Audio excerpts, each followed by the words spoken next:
Regarde ce que nous t'apportons aujourd'hui, peut-être l'une des recettes les plus économiques que tu vas rencontrer. Riz crémeux ou en bouillon, comme tu veux, pour toute la famille. Pour ce dimanche spectaculaire, pour à peine 4 € et quelques. Qu'est-ce que tu en dis? Merveilleux! Aujourd'hui, je vais préparer un riz crémeux ou en bouillon, comme tu veux, avec un sachet de surgelé du supermarché. Si je ne te le dis pas, tu ne t'en rendras même pas compte, car l'essentiel est de profiter au mieux de ce sachet. Ça m'a coûté 4,20 €, ça vient de Mercadona, et si tu prends un sachet d'un autre supermarché, ça marche aussi. Et je lis tes commentaires, si tu connais un supermarché avec un sachet meilleur que celui-ci, dis-le moi et je validerai ce sachet. On commence, ça va être une recette super facile. Et moi, tu sais, en 25 minutes, le plat sera prêt.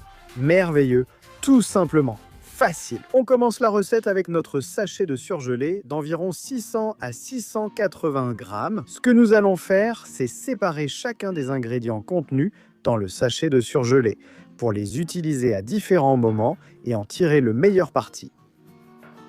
Et on commence par la première chose, les palourdes, qu'on va laisser ici dans de l'eau, tout simplement. Laisse-les pendant que tu prépares les autres ingrédients. Passons maintenant à la partie la plus laborieuse. Éplucher les crevettes et les gambas.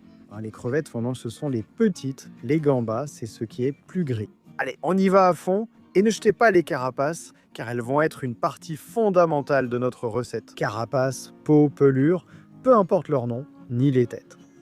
On les met dans une casserole, peau et tête. Dans la casserole, on passe au feu, feu moyen fort, voilà. On va ajouter une pincée de sel à nos carapaces et on va aussi ajouter un filet d'huile d'olive, un peu, pas trop. On fait griller pendant 2 minutes, vous verrez que c'est parfait quand ça commence à changer de couleur et à devenir d'un bel orange. Petit truc que je vous donne, si vous pressez les têtes avec une cuillère en bois ou n'importe quoi d'autre, elles vont libérer tout leur jus et ce fumet qu'on est en train de préparer sera bien meilleur. Après les 2 minutes, on ajoute un petit verre de rhum, je l'ai ici, on laisse évaporer et tout de suite après, on ajoute un demi-litre d'eau. On fait cuire pendant 5 minutes et ce fumet qu'on prépare sera presque prêt. Une fois le temps écoulé, on retire du feu et on laisse reposer à couvert 10 minutes environ jusqu'à ce que la recette nous le demande. On continue une casserole et on sépare les moules. En 2 parties, la moitié dans la casserole et l'autre moitié réservée. On couvre d'eau et on fait cuire 2 minutes. C'est là que je les veux, à feu moyen fort. Ils vont changer de couleur, devenir orange et ils seront parfaits. Tu vois, je les ai, qu'est-ce que je vais faire maintenant? Eh bien, je vais les passer au mixeur. On y va à fond et ça va nous donner un fond de poisson, c'est une merveille. On passe à la casserole où on va créer la magie. Un filet d'huile d'olive, on ajoute l'oignon et le poivron, la moitié d'un poivron. Moi, j'ai utilisé du vert. On ajoute une pincée de sel et on fait revenir. Ça va nous prendre quelques minutes. Pendant ce temps, on filtre notre crème de moule. Je l'ai ici. Et on va aussi filtrer le fumet qu'on vient de laisser reposer. Tu vois? Ça a reposé 10 petites minutes, donc le fumet aussi. Ici, on aura à peu près 1 litre de bouillon. Si tu n'en as pas assez, tu ajoutes un peu plus d'eau pour compléter le litre. Comme quoi, il ne faut pas se précipiter. Mais si tu veux gagner 5 minutes sur la recette, pour l'avoir prête en 15 ou 21 minutes, il te suffit simplement de ne pas préparer le fumet. Tu ajoutes 1 cube de bouillon de poisson et c'est prêt. Les gambas et les crevettes vont à la fin avec leur carapace. Et c'est fini. Terminé, tu finis bien plus tôt. C'est toi qui décides. Nous continuons notre recette avec un autre ingrédient, de la sauce tomate, 3 cuillères à soupe. Dans ce cas, je vais ajouter de la sauce tomate sans sucres ajoutés. Pourquoi? Parce que je ne veux pas que la base soit trop sucrée. Mais avec n'importe quelle sauce tomate, ça fonctionnerait. On fait revenir pendant 2 petites minutes. J'y vais avec l'oignon et le petit poivron et l'étape est prête. Regarde comme ça a l'air bon. C'est autour du poisson. À l'intérieur, ce sont ces morceaux carrés. J'y vais, si quelqu'un sait de quel animal il s'agit, qu'il me le dise dans les commentaires. Dès que le poisson a été dedans pendant 1 minute, on ajoute une cuillère à café de paprika. On remue 10 secondes et c'est prêt. Astuce indispensable. La cuillère à café de paprika donne un coup de peps à ton plat.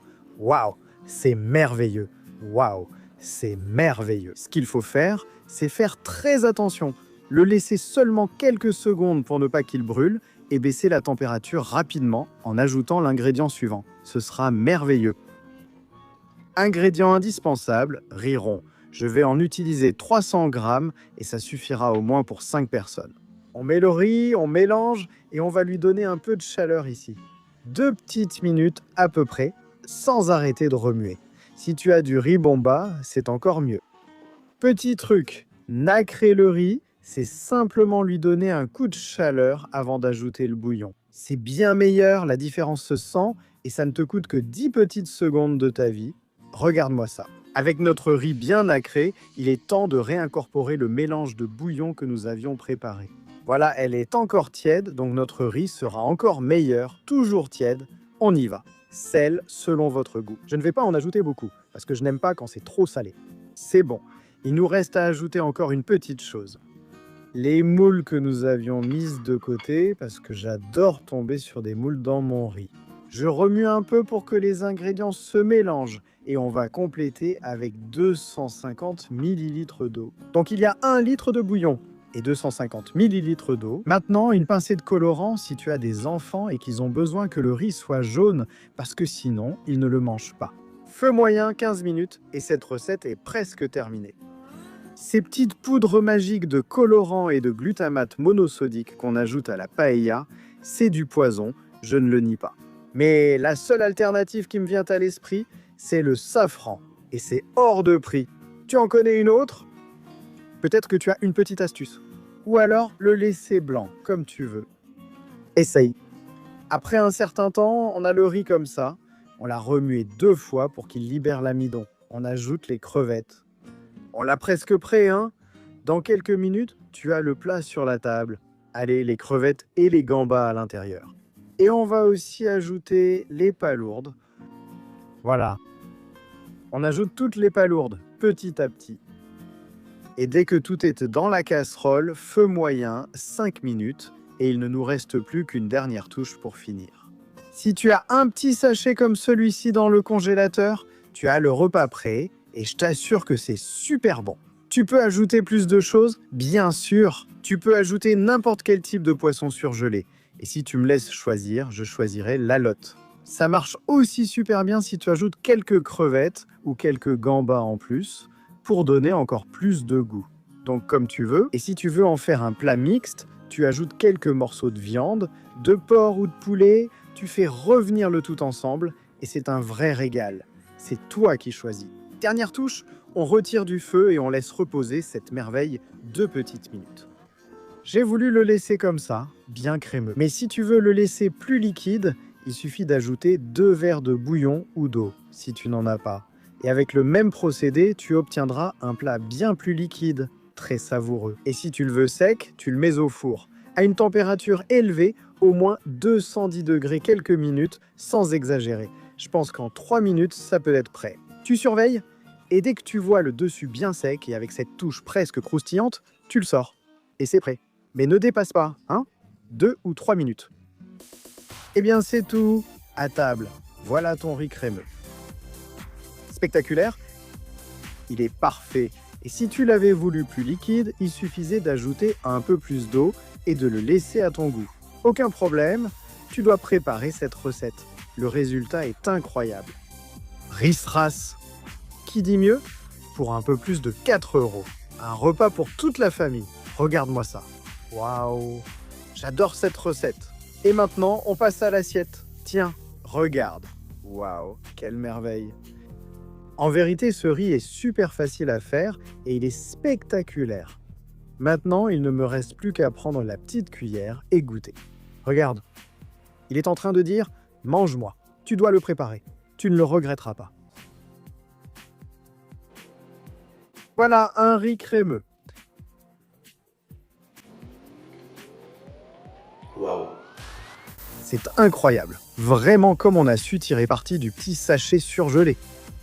Il est parfaitement cuit, j'adore comme ça, bien crémeux, sans être trop sec. Une saveur de fruits de mer, de poisson, intense, pour très peu d'argent. Alors tu sais, prépare-le chez toi, ça va te plaire. Merci d'être venu, si vous le souhaitez, je vous laisse les ingrédients par ici, aussi dans la zone de texte et tout au long de la vidéo. pour que personne ne se perde. Je vais continuer avec ça et tout de suite à table pour les convives. Et en attendant, je profite déjà de la première bouchée. C'est vraiment bon, c'est incroyable. Non più tra i farfalloni amoroso, notte e giorno d'intorno girano, delle belle turbando al riposo, Narcisetto a dolcino d'amor. Delle belle turbando al riposo, Narcisetto a dolcino